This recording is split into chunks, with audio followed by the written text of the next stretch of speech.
Good morning student. तो कल मैं क्लास नहीं ले पाया, कल मैं वीडियो रिकॉर्ड नहीं कर पाया, डाउनलोड नहीं कर पाया। तो आप लोग तो परिचित ही होंगे कि कल मैं गया था, एक छोटी सी नन्ही सी मुन्नी सी प्यारी सी बच्ची को लाने के लिए गया था। तो हमारे परिवार में सदस्यों की एक और संख्या बढ़ गई। पहले ही 50 सब्सक्राइबर्स हम लोग क्रॉस किए थे, तो इस खुशी में भी समझिए कि ये प्रकृति का एक गिफ्ट है हमारे लिए। तो अब हम लोग शुरू करते हैं अगले चैप्टर को। हीनता जन्य और संक्रामक वो अन्य रोग। मानव, पशुओं या पौधों में संक्रमण, आहार अथवा किसी प्रक्रम की दोषपूर्ण कार्य प्रणाली द्वारा उत्पन्न विकार को सामान्यतः रोग कहते हैं, जबकि खनिजों, विटामिनों अथवा आवश्यक पोषकों जैसे प्रोटीन और कार्बोहाइड्रेट युक्त आहार के अभाव से उत्पन्न रोग हीनता जन्य या अभावजन्य रोग कहलाते हैं। विभिन्न प्रकार के रोग शरीर अथवा अंग की संरचना व कार्य को प्रभावित करते हैं। ध्यातव्य है कि मधुमेह, उच्च रक्तचाप, कैंसर इत्यादि मनुष्य के असंक्रामक रोग हैं। कैंसर एक प्रकार की असंगठित ऊतक वृद्धि की बीमारी है जो कोशिकाओं में अनियंत्रित विभाजन व विकास के कारण होती है। ये कोशिकाएं पोषक पदार्थों की इतनी अधिक खपत करने लगती हैं कि शरीर की सामान्य कोशिकाओं को पोषक पदार्थ की पूर्ति नहीं हो पाती है। अतः शरीर की कोशिकाएं सनह सनह क्षीण होकर समाप्त होने लगती है। कैंसर के रोगी की मृत्यु इसी कारण होती है। यह एक अत्यंत ही घातक रोग है जो उन सभी अंगों में हो सकता है जिनकी कोशिकाएं विभाजन की क्षमता रखती है। कैंसर कोशिकाओं का शरीर के एक अंग से दूसरे निकटवर्ती अंग में फैलना अपरूपांतरण कहलाता है। कई महीनों या वर्षों तक कैंसर कोशिकाएं शरीर के एक हिस्से में रहती हैं और धीरे धीरे बढ़ती हैं। यहाँ एक कैंसर पहले स्टेज का होता है, फिर यह कोशिकाएं अपने अगल बगल की स्वास्थ्य कोशिकाओं को प्रभावित करती हैं, तो यह उस अंग के लिम्फ नोड तक पहुंच जाती है। यहाँ कैंसर द्वितीय स्टेज का होता है। लिम्फ नोड या रक्त वाहिनियाँ इन कोशिकाओं को शरीर के दूसरे हिस्सों तक पहुंचाने लगते हैं। यह कैंसर का तीसरा स्टेज है। इसे ही मेटास्टेसिस कहते हैं। ओंकोजीन एक असामान्य जीन है जो कि कैंसर या कर्क रोग के लिए उत्तरदायी होता है। सर्वप्रथम इसकी पहचान SRC के रूप में की गई थी। वर्ष 1970 में खोजा गया। यह घटक मुर्गियों में कैंसर वायरस का घटक था, जिसे रॉस सरकोमा वायरस का नाम दिया गया था। ल्यूकेमिया एक प्रकार का रक्त कैंसर है जिसमें रुधिर में श्वेत रक्त कणिकाओं की संख्या आवश्यकता से अधिक बढ़ जाती है। इसके इलाज में प्रायः रेडियो फास्फोरस P32 तथा कोबाल्ट 60 का उपयोग किया जाता है। उल्लेखनीय है कि कोबाल्ट 60 कोबाल्ट का रेडियोधर्मी आइसोटोप है जो गामा किरणें उत्सर्जित करता है।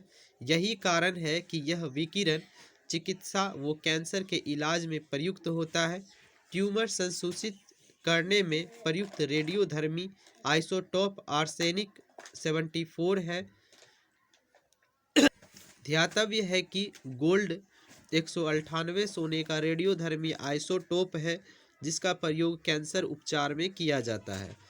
विभिन्न प्रकार के कैंसर यथा गुर्दे एवं रक्त कैंसर आदि के उपचार हेतु इंटरफेरोन अल्फा 2A का प्रयोग किया जाता है। ध्यातव्य है कि इंटरफेरोन शरीर में विभिन्न रोगाणुओं के विरुद्ध रक्षात्मक प्रतिक्रिया के फलस्वरूप बनने वाला एक प्रकार का प्रोटीन है। गठिया रोग शरीर के जोड़ों में यूरिक अम्ल के जमाव से होता है। जब कभी गुर्दे से मूत्र कम अथवा मूत्र अधिक बनने से सामान्य स्तर भंग होता है तो यूरिक अम्ल का रक्त स्तर बढ़ जाता है और यूरिक अम्ल के क्रिस्टल भिन्न भिन्न जोड़ों पर जमा हो जाते हैं। घातक ड्रॉपसी रोग होने के कारणों में सरसों के तेल में आर्जीमोन तेल का मिलावट, सरसों के तेल के साइनाइड अंश, उजला रंग करने वाली मिलावट इत्यादि शामिल है। ध्यातव्य है कि ड्रॉपसी रोग में शरीर की मृदु ऊतकों में अतिरिक्त जल संचय के कारण सूजन हो जाती है। एंथोफोबिया शब्द की उत्पत्ति ग्रीक भाषा एंथोस तथा फोबोस से हुई है, जिसमें पुष्पों तथा पुष्पों के विभिन्न भाग जैसे दल पुंज इत्यादि से भय उत्पन्न होता है। किसी वस्तु या घटना के प्रति असंगत तथा काल्पनिक भय का होना फोबिया कहलाता है। वातोत्माद अर्थात हिस्टीरिया नामक रोग सामान्यतः उन महिलाओं को अधिक होता है जो कि जवान तथा अविवाहित होती है। यह तंत्रिका तंत्र संबंधी रोग है जिसमें महिलाओं में घबराहट, बेचैनी एवं बेहोशी के लक्षण दिखते हैं। बाद में शादी हो जाने पर यह रोग स्वतः ही ठीक हो जाता है। सिलिकोसिस फेफड़े से संबंधित रोग है। धूल कणों में उपस्थित सिलिका श्वसन के द्वारा मनुष्य के फेफड़े में पहुंच जाता है। सिलिका के नियमित रूप से फेफड़े में पहुंचने से यह रोग हो जाता है। आयोडीन की कमी से शरीर के गले में घेंगा नामक रोग हो जाता है। इससे गर्दन फूलकर मोटी कॉलर जैसी दिखाई देने लगती है। समुद्री भोजन तथा आयोडीन युक्त नमक आयोडीन के प्रमुख स्रोत हैं। बेरी तंत्रिका तंत्र को प्रभावित करने वाली व्याधि है जो मुख्यतः आहार में थायमिन, विटामिन B1 की कमी से होती है। पॉलिश किए हुए चावल में थायमिन बहुत ही अल्प मात्रा में पाया जाता है, अतः बिना पॉलिश किए हुए चावल का सेवन करना चाहिए। बुलिमिया नर्वोसा एक प्रकार का भोजन खाने संबंधी मनोविकार है। बुलिमिया से ग्रस्त व्यक्ति बहुत कम समय में बहुत अधिक मात्रा में भोजन का सेवन कर लेता है और फिर वजन वृद्धि से बचने के लिए मल त्याग आदि माध्यमों से ग्रहण किए गए भोजन का त्याग करने के प्रयासरत रहता है। इटाई रोग कैडमियम के दीर्घकालीन विषाक्तन से होता है। सर्वप्रथम यह रोग जापान के टोयोटा प्रांत में देखा गया। खनन कार्य के द्वारा नदियों में कैडमियम के विमोचन से यह रोग फैला था। ब्लू बेबी सिंड्रोम मिथेमोग्लोबिनेमिया पेयजल में नाइट्रेट की अधिकता के कारण शरीर में रक्त द्वारा ऑक्सीजन परिवहन की क्षमता घटने के परिणाम स्वरूप होता है। प्रमुख रूप से नवजात शिशु इस रोग से प्रभावित होते हैं। शरीर में नाइट्रेट नाइट्राइट में परिवर्तित हो जाते हैं। ये नाइट्राइट लाल रक्त कणिकाओं में उपस्थित हीमोग्लोबिन से अभिक्रिया करके मीथेमोग्लोबिन निर्माण करते हैं। मीथेमोग्लोबिन की अधिकता से शरीर की कोशिकाओं को पर्याप्त मात्रा में ऑक्सीजन प्राप्त नहीं होती और यही स्थिति ब्लू बेबी सिंड्रोम है। मूत्र में सामान्यतः 95% जल, 2% अनावश्यक लवणों के आयन, 2.6% यूरिया तथा सूक्ष्म मात्रा में यूरिक अम्ल एवं अन्य अपशिष्ट पदार्थ होते हैं। यूरोक्रोम नामक रंगा पदार्थ के कारण मूत्र का रंग हल्का पीला होता है। एनीमिया रक्तहीनता, लौह की कमी के कारण, स्कर्वी विटामिन C की कमी के कारण, ग्वाइटर घेंगा आयोडीन की कमी के कारण, मैरेस्मस दीर्घकालीन उपवास के कारण, प्रोटीन सहित ऊर्जा के सभी स्रोतों का अभाव, क्वासियोरकर प्रोटीन अल्पता, मुर्गियों में रिकेटस विटामिन D की कमी, मवेशियों का मैड काउ रोग प्रोयंस नामक प्रोटीन के कारण, मधुमेह इंसुलिन की कमी के कारण, जेरेप्थोल्मिया विटामिन A की कमी के कारण। प्रमस्तिष्क अंगघात या प्रमस्तिष्क पक्षाघात या सेरेब्रल पॉल्सी एक प्रमस्तिष्क संबंधी विकार है। यह विकार विकसित होते मस्तिष्क के मोटर कंट्रोल सेंटर संचलन नियंत्रण केंद्र में हुई किसी क्षति के कारण होता है। यह बीमारी मुख्यतः गर्भधारण, बच्चे के जन्म के समय और 3 वर्ष तक की आयु के बच्चों को होती है। विद्युत मस्तिष्क लेख इलेक्ट्रोएन्केफेलोग्राफी EEG द्वारा मस्तिष्क की विभिन्न बीमारियों जैसे मिर्गी, मस्तिष्क कैंसर, मस्तिष्क की टीबी इत्यादि को जाना जा सकता है। उल्लेखनीय है कि हंसबर्गर नामक वैज्ञानिकों ने मनुष्य की खोपड़ी पर 2 इलेक्ट्रोडों को रखकर मस्तिष्क में पैदा होने वाली तरंगों को रिकॉर्ड किया, जिन्हें ग्राफ के रूप में व्यक्त किया जाता है। इसी को विद्युत मस्तिष्क लेख EEG कहते हैं। एल्जाइमर नामक रोग में मानव शरीर का प्रभावित होने वाला अंग मस्तिष्क है। इसमें मनुष्य की स्मरण क्षमता क्षीण हो जाती है। अधिकांशतः यह रोग मनुष्य में 48 से 65 वर्ष के बाद होता है। सर्वप्रथम इस बीमारी को जर्मन मनोचिकित्सक डॉक्टर एलोइस एल्जाइमर ने पहचाना था। यह रोग 2 प्रकार का होता है, जिसमें एक वंशानुक्रम से प्राप्त होने वाला, जबकि दूसरा मनुष्य की बाद की आयु में प्रकट होने वाला है। उल्लेखनीय है कि बीटा एमिलाइड प्रीकर्सर प्रोटीन एल्जाइमर रोग उत्पन्न करता है। खुजलाने से खाज मिटती है, क्योंकि इससे कुछ तंत्रिकाएं उद्दीप्त होती है, जो कि मस्तिष्क को प्रतिहिस्टामिन रसायनों का उत्पादन बढ़ाने का निर्देश देती है। एनोस्मिया या औघ्राणता या गंध औग्राह्यता में मनुष्य को सूंघने की शक्ति का नाश हो जाता है। मिनी माता रोग पारे की विषाक्तता के कारण होती है। इसका सर्वाधिक प्रभाव केंद्रीय तंत्रिका तंत्र पर पड़ता है। ध्यातव्य है कि यह रोग सर्वप्रथम जापान के मिनी माता की खाड़ी में पारा समन्वित मछलियां खाने से हुआ था, इसीलिए इसे मिनी माता व्याधि की संज्ञा दी गई। उल्लेखनीय है कि इस रोग के कारण शरीर के अंग, होंठ तथा जीभ काम करना बंद कर देते हैं। साथ ही बहरापन, आंखों का धुंधलापन तथा मानसिक असंतुलन भी पैदा होता है। लिकोसिकिन ल्यूकोडर्मा के इलाज हेतु विकसित एक हर्बल औषधि है। इसे हल्द्वानी, उत्तराखंड स्थित DRDO की एक प्रयोगशाला, रक्षा जैव ऊर्जा अनुसंधान संस्थान द्वारा विकसित किया गया। उल्लेखनीय है कि ल्यूकोडर्मा सफेद दाग एक त्वचा रोग है। मायोपिया या निकट दृष्टि दोष आंखों में होने वाली एक व्याधि है, जिसमें पास की वस्तुएं तो साफ दिखती है, किंतु दूर की वस्तुएं धुंधली नजर आती है।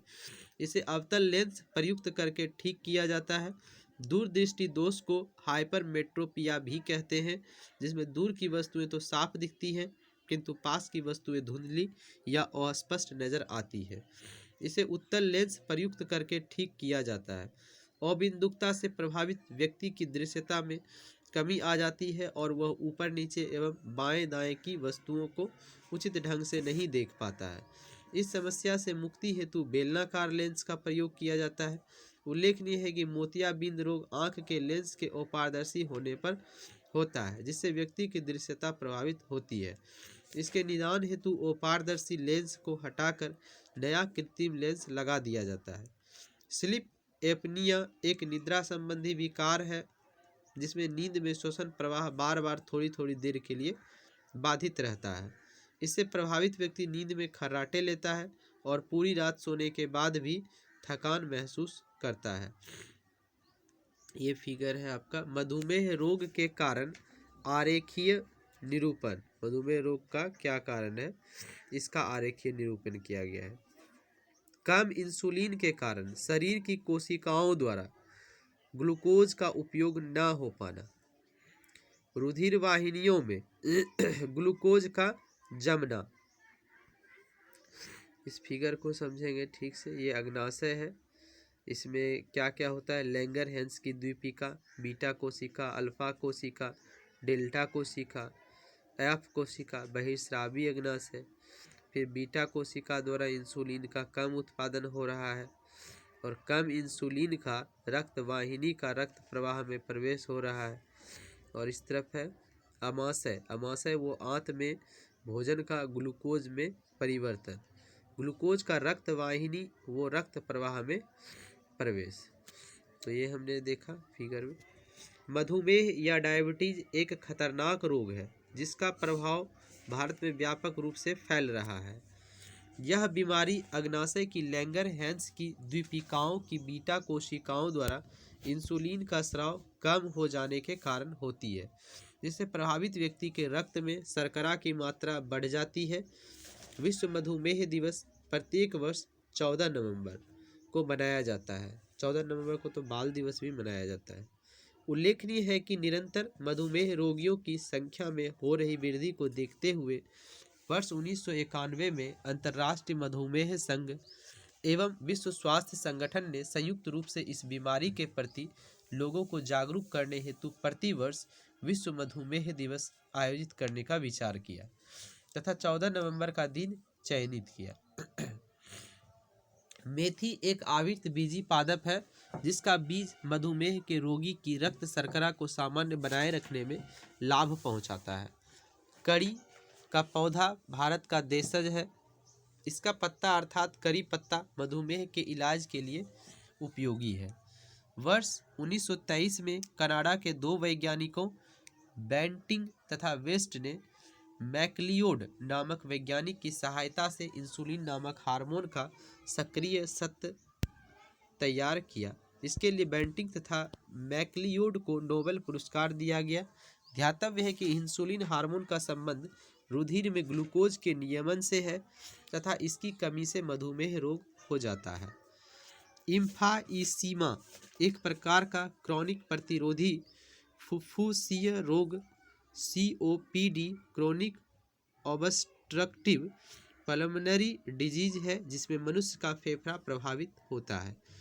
हृदयाघात में तंतु ऊतक से चकत्ते और कोलेस्ट्रॉल एवं अन्य लिपिड पदार्थों के जमा हो जाने से एथेरोस्क्लेरोसिस की स्थिति उत्पन्न हो जाती है जिससे हृदय धमनियों में रक्त का थक्का जम जाता है तथा उसमें वाहिका के आंतरिक द्वार संकीर्ण हो जाते हैं। इसके परिणाम स्वरूप शरीर में रक्त तथा ऑक्सीजन की अपर्याप्त पूर्ति होती है। मोटापा, उच्च तनाव, धूम्रपान, वसायुक्त आहार इत्यादि इस रोग के प्रमुख कारण होते हैं तथा इसके उपचार हेतु रुधिर अस्कंदन रोधी औषधियों का उपयोग किया जाता है। ध्यातव्य है कि एस्पिरिन का प्रयोग हृदयाघात में उपयोगी है। उल्लेखनीय है कि एस्पिरिन न्यूरोलॉजिकली सक्रिय दवा है जो अक्सर दर्द निवारक, ज्वर शामक तथा शोथ निरोधी के रूप में प्रयोग में लाई जाती है। जब कोई हृदय धमनी अवरुद्ध हो जाती है तो शल्य क्रिया द्वारा शरीर के किसी अन्य भाग से नस निकालकर उसे हृदय की धमनी में अवरुद्ध हुए स्थान के समानांतर जोड़ दिया जाता है। इससे हृदय में निर्बाध रक्त प्रवाह हेतु वैकल्पिक रक्त पथ बन जाता है। इसी शल्य क्रिया तकनीक को बाईपास सर्जरी कहते हैं। इसके लिए प्रायः छाती के अंदर से मेमोरी धमनी या हाथ से रेडियल धमनी या पैर से सेफनस वेन निकालकर हृदय की धमनी से जोड़ी जाती है। अस्पताल के हृदय रोग विभाग में कैथ लैब होती है। चिकित्सकों द्वारा इस लैब का प्रयोग कोरोनरी धमनी रोग की पहचान एवं उसके उपचार हेतु विभिन्न परीक्षणों एवं प्रक्रियाओं को संपादित करने के लिए किया जाता है। औषधि वितरण में काम आने वाली खाली संपुट ब्लैंक कैप्सूल्स मंडी या मंड से निर्मित होते हैं जो कि पेट में जाकर आसानी से गल जाते हैं। इसके परिणाम स्वरूप संपुट में स्थित दवा बिना किसी अवरोध के शरीर में पहुंच जाती है। अत्यधिक मात्रा में मदिरा के सेवन से लीवर सिरोसिस या यकृत का सूक्ष्म रोग हो जाता है। इस रोग में यकृत कोशिकाएं बड़े पैमाने पर नष्ट हो जाती हैं और उनके स्थान पर फाइबर तंतुओं का निर्माण हो जाता है। ओरल सब म्यूकस फाइब्रोसिस बीमारी मुंह के अंदर फफोला, छालों और लालिमा के साथ शुरू होता है और अंत में कड़ी रेशेदार ऊतक के रूप में बदल जाता है। इसमें मुंह के अंदर का भाग कठोर हो जाता है जिसके कारण खाने, बोलने और मुंह खोलने जैसे मौखिक कार्यों में बाधा उत्पन्न होती है। यह बीमारी मुख्यतः तंबाकू युक्त गुटखा चबाने व खाने के कारण होती है। पीलिया एक घातक रोग है जिसमें मुख्यतः यकृत प्रभावित होता है। इस रोग में यकृत कोशिकाएं रुधिर से बिलीरुबिन को ग्रहण नहीं कर पाती है, अतः पीला बिलीरुबिन रुधिर में ही रहकर पूरे शरीर में फैल जाता है। इसमें त्वचा एवं नेत्र पीले पड़ जाते हैं तथा मूत्र पीला हरा सा हो जाता है। उपर्युक्त उपचार के अभाव में रोगी की मृत्यु हो सकती है। ध्यातव्य है कि पीलिया संक्रामक रोग नहीं है। हो गया। शरीर के जोड़ों में गठिया रोग आर्थराइटिस निम्नलिखित में से किसके जमाव से होता है? यूरिक अम्ल। गठिया रोग शरीर के जोड़ों में यूरिक अम्ल के जमाव से होता है। जब कभी गुर्दे से मूत्र कम अथवा मूत्र अधिक बनने से सामान्य स्तर भंग होता है तो यूरिक अम्ल का रक्त स्तर बढ़ जाता है और यूरिक अम्ल के क्रिस्टल भिन्न भिन्न जोड़ों पर जमा हो जाते हैं। मिलावटी सरसों के तेल में पके भोजन को खाने वाले लोगों में होने वाली खतरनाक ड्रॉप्सी का कारण निम्न में से कौन सा एक नहीं हो सकता है, जैसा कि भारत में हुआ। धान की भूसी की तेल मिलावट। तो हो क्या सकता है?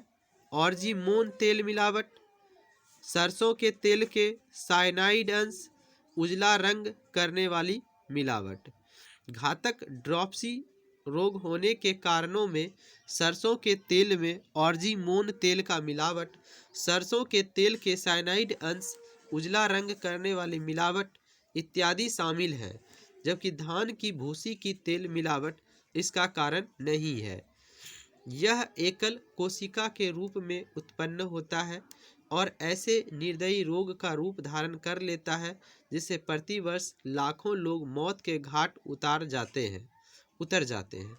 पर वैज्ञानिक धैर्यपूर्वक इसके रहस्यों का उद्घाटन करने में लगे हैं और इसके विरुद्ध संघर्ष एक नाटकीय मोड़ पर पहुंच गया लगता है।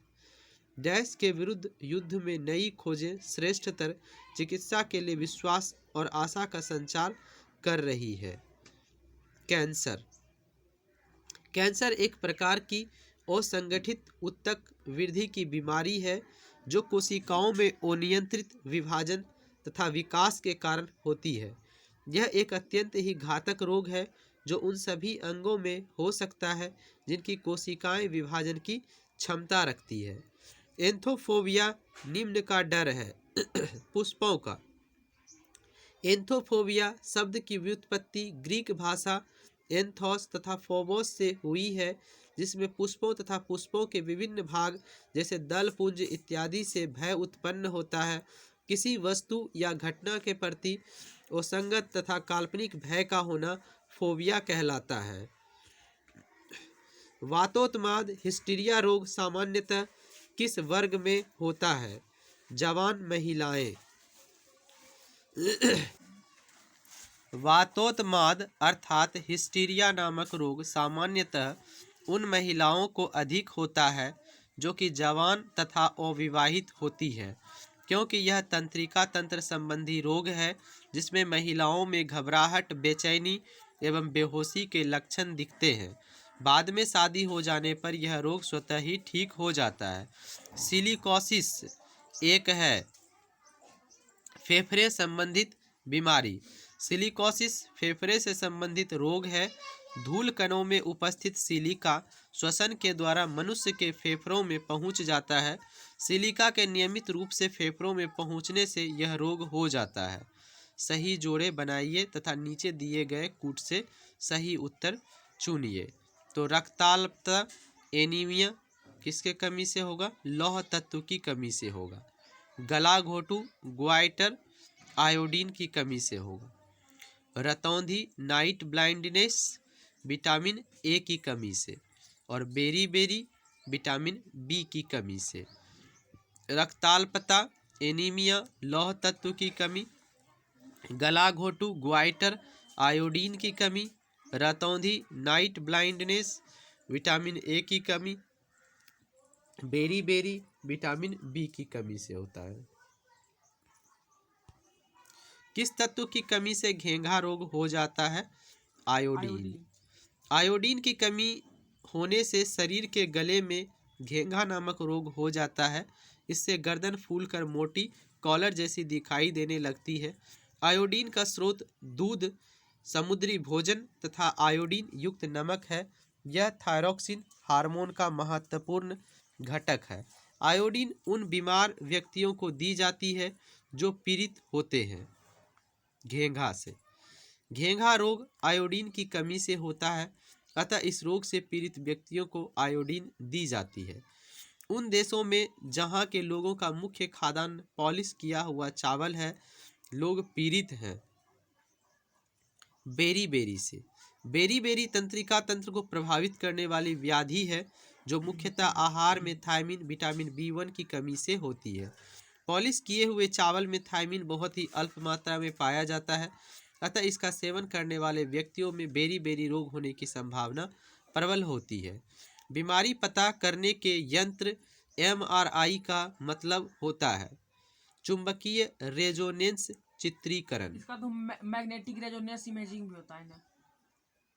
MRI यानी चुंबकीय रेजोनेंस चित्रीकरण MRI मैग्नेटिक रेजोनेंस इमेजिंग तकनीक में चुंबकीय क्षेत्र और रेडियो तरंगों का प्रयोग कर शरीर के भीतरी अंगों की विस्तृत तस्वीर ली जाती है।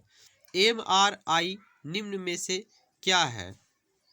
Magnetic resonance imaging. BMD परीक्षण किया जाता है पहचान करने के लिए ऑस्टियोपोरोसिस को। BMD परीक्षण ऑस्टियोपोरोसिस अस्थिरंध्रता के रोग की पहचान के लिए किया जाता है। ऑस्टियोपोरोसिस हड्डी का एक रोग है जिसमें फ्रैक्चर का खतरा बढ़ जाता है। इस रोग में अस्थि खनिज घनत्व BMD बोन मिनरल डेंसिटी कम हो जाता है तथा अस्थि सूक्ष्म संरचना नष्ट हो जाती है। BMD परीक्षण किया जाता है अस्थिरंध्रता हेतु। BMD परीक्षण का पूर्ण रूप क्या है? Bone mineral density.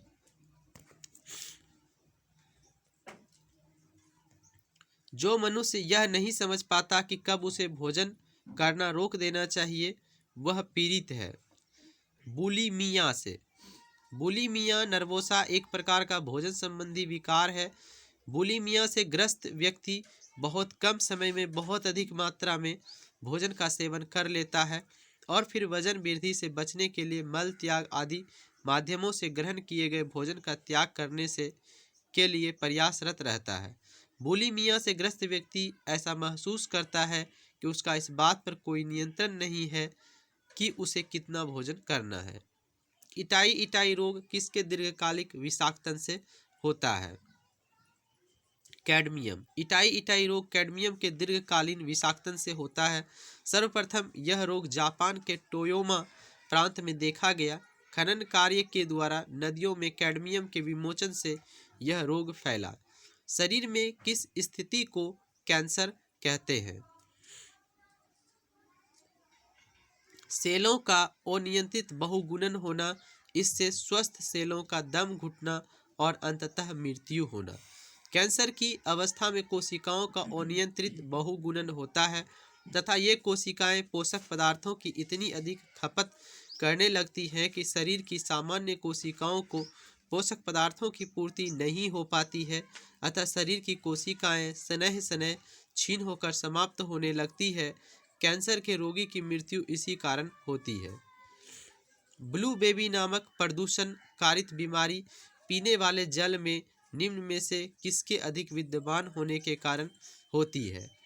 Nitrate. Blue baby syndrome रोग से बच्चों के प्रभावित होने की संभावना तब होती है जब जल में नाइट्रेट की मात्रा 10 ppm से अधिक होती है। इससे बच्चे के होंठ एवं शरीर का रंग नीला पड़ने लगता है।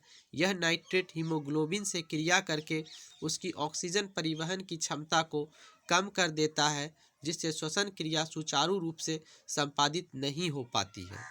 रक्त में निम्न की अधिकता से ब्लू बेबी सिंड्रोम नामक बीमारी होती है।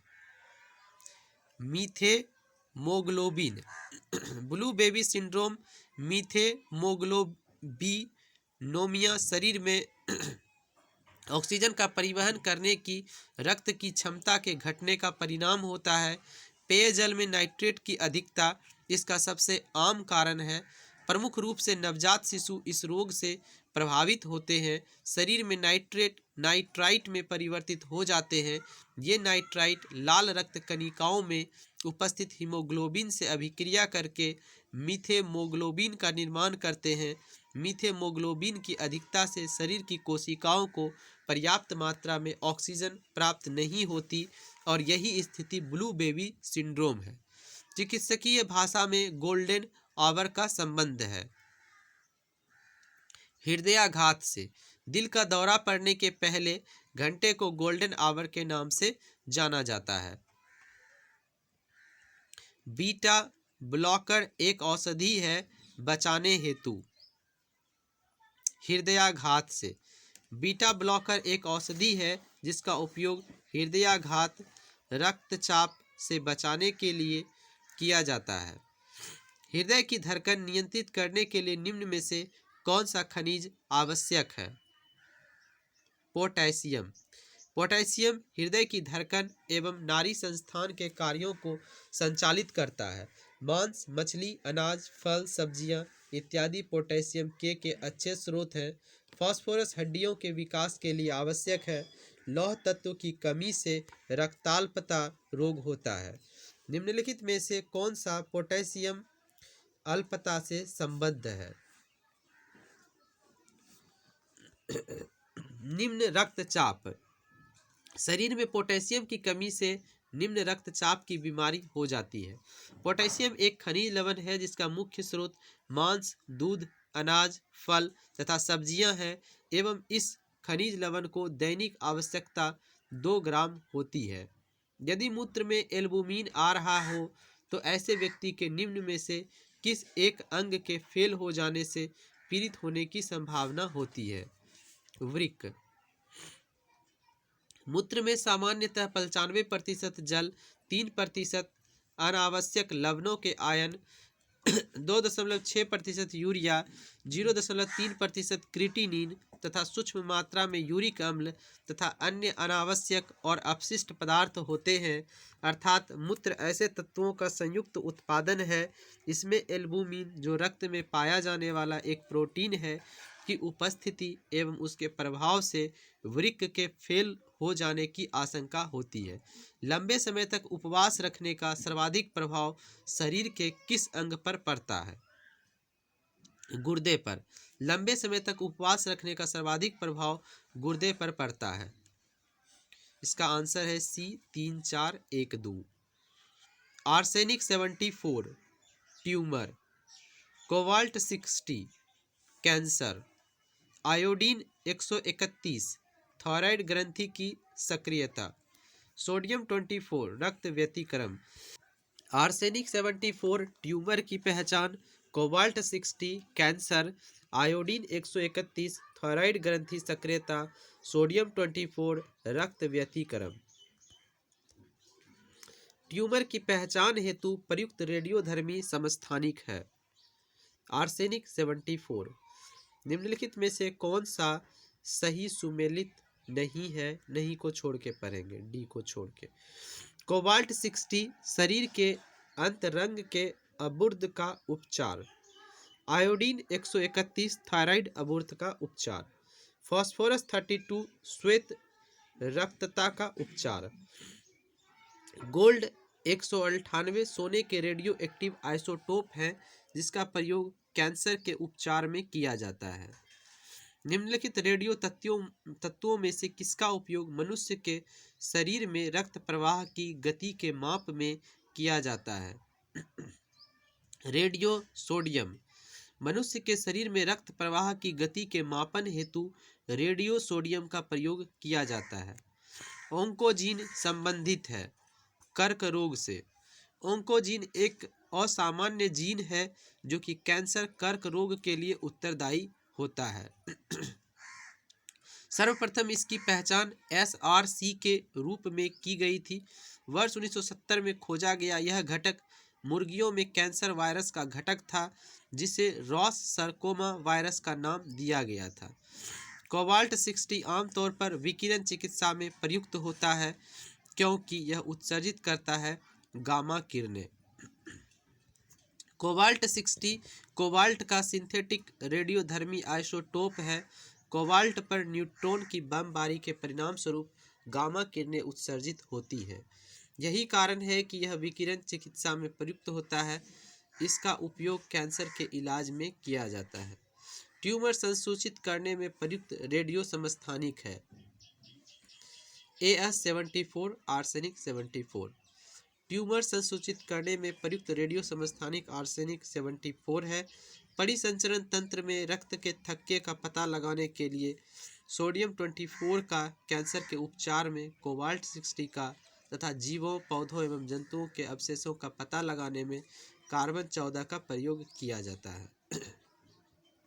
रक्त कैंसर को नियंत्रित करने के लिए उपयोग किया जाने वाला रेडियोधर्मी समस्थानिक है phosphorus, cobalt. Radio phosphorus P32 तथा कोबाल्ट 60 का उपयोग ल्यूकेमिया, एक प्रकार का रक्त कैंसर के इलाज में किया जाता है। रक्त कैंसर की रोकथाम में प्रयोग किए जाने वाला रेडियो समस्थानिक है इनमें से कोई नहीं। निम्न में से किसका उपयोग रक्त कैंसर के उपचार में किया जाता है?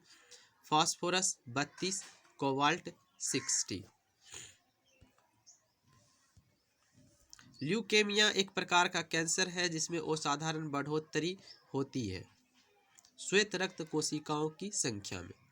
ल्यूकेमिया एक प्रकार का रक्त कैंसर है जिसमें रुधिर में श्वेत रक्त कणिकाओं की संख्या आवश्यकता से अधिक बढ़ जाती है। तीव्रता एवं प्रयुक्तता के आधार पर निम्नलिखित में से कौन सा कर्क रोग उत्पन्न कर सकता है तथा उसका उपचार भी करता है? आयनीय विकिरण। आयनीय विकिरण ही वह कारक है जो कर्क रोग उत्पन्न कर सकता है और उपचार में भी प्रयुक्त होता है। विकिरण चिकित्सा में कैंसर की कोशिकाओं और संकुचित गांठ को नष्ट करने के लिए आयनीकरण विकिरण का उपयोग किया जाता है। अनुसंधानों से स्पष्ट हो गया है कि निम्न एवं मध्यम विकिरण एक्सपोजर से कैंसर नहीं होता है, लेकिन लंबे समय तक विकिरण के प्रयोग से कैंसर हो सकता है। सभी प्रकार के कैंसर की चिकित्सा हेतु निम्नलिखित में से कौन सा उपचार नवीनतम है?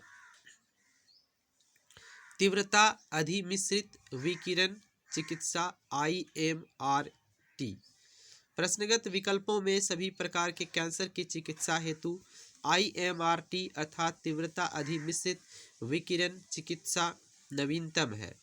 यह चिकित्सा पद्धति स्वस्थ कोशिकाओं को क्षति से सुरक्षित करने हेतु कैंसर प्रभावित कोशिकाओं को नष्ट करने में चिकित्सक की सहायता करता है।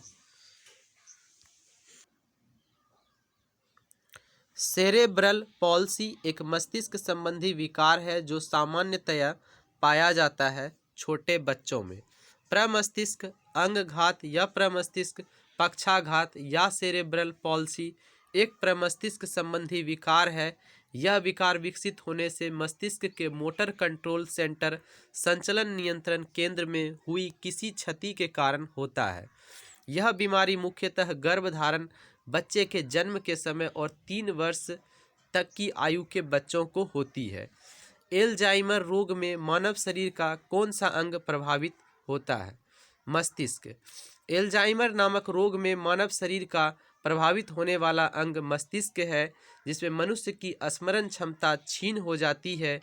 अधिकांशतया यह रोग मनुष्यों में 48 से 65 वर्ष के बाद होता है। सर्वप्रथम इस बीमारी को जर्मन न्यूरोलॉजिस्ट डॉक्टर एलोइस एल्जाइमर ने पहचाना था। एल्जाइमर रोग 2 प्रकार का होता है, जिसमें एक वंशानुक्रम से प्राप्त होने वाला जबकि दूसरा मनुष्य की बाद की आयु में प्रकट होने वाला है। हाल ही में वैज्ञानिकों ने उस प्रोटीन की खोज कर ली है जो मस्तिष्क के खतरनाक रोग एल्जाइमर को उत्पन्न करता है। एमिलाइड प्रीकर्सर प्रोटीन। वह प्रोटीन जो मस्तिष्क के खतरनाक रोग एल्जाइमर को उत्पन्न करता है वह है बीटा एमिलाइड प्रीकर्सर प्रोटीन। मनुष्य के अंगों में से हानिकारक विकिरणों से सबसे कम सुप्रभाव्य अंग है मस्तिष्क। विकिरणों के माध्यम से सर्वाधिक हानि आँख को होती है, किंतु उसमें सबसे कम प्रभावित मस्तिष्क होता है। पराबैंगनी विकिरणों के कारण जीराडर्मा पिगमेंटोसम नामक त्वचा का रोग हो जाता है। मनुष्य के अंगों में से कौन एक हानिकारक विकिरणों से सर्वाधिक सुप्रभाव्य है? आँख। ब्रेन की बीमारी को पहचाना जाता है EEG से। विद्युत मस्तिष्क लेख इलेक्ट्रोएन्सेफेलोग्राफी EEG द्वारा ब्रेन मस्तिष्क की विभिन्न प्रकार की बीमारी जैसे मिर्गी मस्तिष्क, कैंसर, मस्तिष्क की टीबी इत्यादि को जाना जा सकता है। हंसबर्गर नामक वैज्ञानिकों ने मनुष्य की खोपड़ी पर 2 इलेक्ट्रोडों को रखकर मस्तिष्क में पैदा होने वाली तरंगों को रिकॉर्ड किया, जिन्हें ग्राफ के रूप में व्यक्त किया जाता है। इसी को विद्युत मस्तिष्क लेख कहते हैं। ईईजी से जिस अंग की कार्यप्रणाली प्रकट होती है वह है मस्तिष्क। खुजलाने से खाज मिटती है क्योंकि इससे कुछ तंत्रिकाएं उद्दीप्त होती है जो मस्तिष्क को प्रतिहिस्टामीन रसायनों का उत्पादन बढ़ाने का निर्देश देती है। खुजलाने से खाज मिटती है क्योंकि इससे कुछ तंत्रिकाएं उद्दीप्त होती है जो कि मस्तिष्क को प्रतिहिस्टामीन रसायनों का उत्पादन बढ़ाने का निर्देश देती है। एनोस्मिया कहते हैं घ्राण संवेदना की कमी को। एनोस्मिया या अघ्राणता या गंध अग्राह्यता में मनुष्य की सूंघने की शक्ति का नाश हो जाता है। मिलान करना है, आंसर डी है 4 3 2 1। खैरा जस्ते की मलानता। एनीमिया लौह की मलानता। ग्वाइटर आयोडीन की मलानता। स्कर्वी विटामिन सी की मलानता। खैरा जस्ते की मलानता, एनीमिया लौह की मलानता, ग्वाइटर आयोडीन की मलानता, स्कर्वी विटामिन सी की मलानता। मलानता मीन्स कमी। मिनी माता व्याधि निम्न धातु की हानिकारक मात्रा के कारण हुई। पारा मिनी माता रोग शरीर में पारा की अधिकता के कारण होती है। प्रारंभ में यह जापान की मिनी माता की खाड़ी में पारा समन्वित मछलियां खाने से हुई थी, इसीलिए इसे मिनी माता व्याधि की संज्ञा दी गई। इस रोग के कारण शरीर के अंग, होंठ तथा जीभ काम करना बंद कर देते हैं। साथ ही बहरापन, आंखों का धुंधलापन तथा मानसिक असंतुलन भी पैदा होता है। मिनी माता व्याधि का मुख्य कारण है पारद विषाक्तता। मिनी माता एक तंत्रिका संबंधी रोग है जो पारे की विषाक्तता के कारण होता है।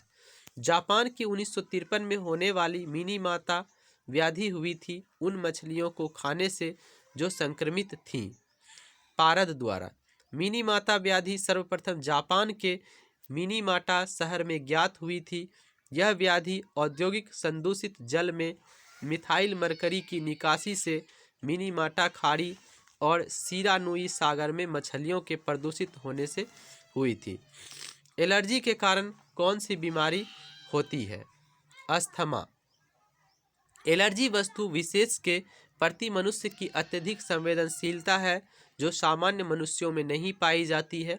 औषधि, परागकण, धूलकण, रासायनिक पदार्थ इत्यादि एलर्जी का कारण बनते हैं जिन्हें एलर्जीन कहते हैं। इसके कारण शरीर में अस्थमा, ज्वर, सिर दर्द, सर्दी इत्यादि रोग हो जाते हैं। कौन सा प्रदूषण नॉक नी सिंड्रोम के लिए उत्तरदायी है? फ्लोराइड। जल में फ्लोराइड प्रदूषण नॉक नी सिंड्रोम या गेनु वैल्गम के लिए उत्तरदायी होता है। फ्लोराइड प्रदूषण हड्डियों के लिए विषाक्त प्रभाव उत्पन्न करता है जो कि हड्डियों की कमजोरी, फ्रैक्चर और अस्थायी विरूपण का कारण बनता है। रिकेट्स और ऑस्टियोकॉन्ड्रोडिस्प्लेसिया के कारण भी यह सिंड्रोम हो जाता है। तो यहाँ तक में लगभग 50% क्वेश्चन पूरे होते हैं और अगला जो 50% क्वेश्चन है उसको हम लोग नेक्स्ट क्लास में, नेक्स्ट वीडियो में डिस्कस करेंगे। तो उम्मीद है कि ये आपको ठीक से समझ में आया होगा। तो आपका बहुत बहुत धन्यवाद वीडियो पूरा देखने के लिए।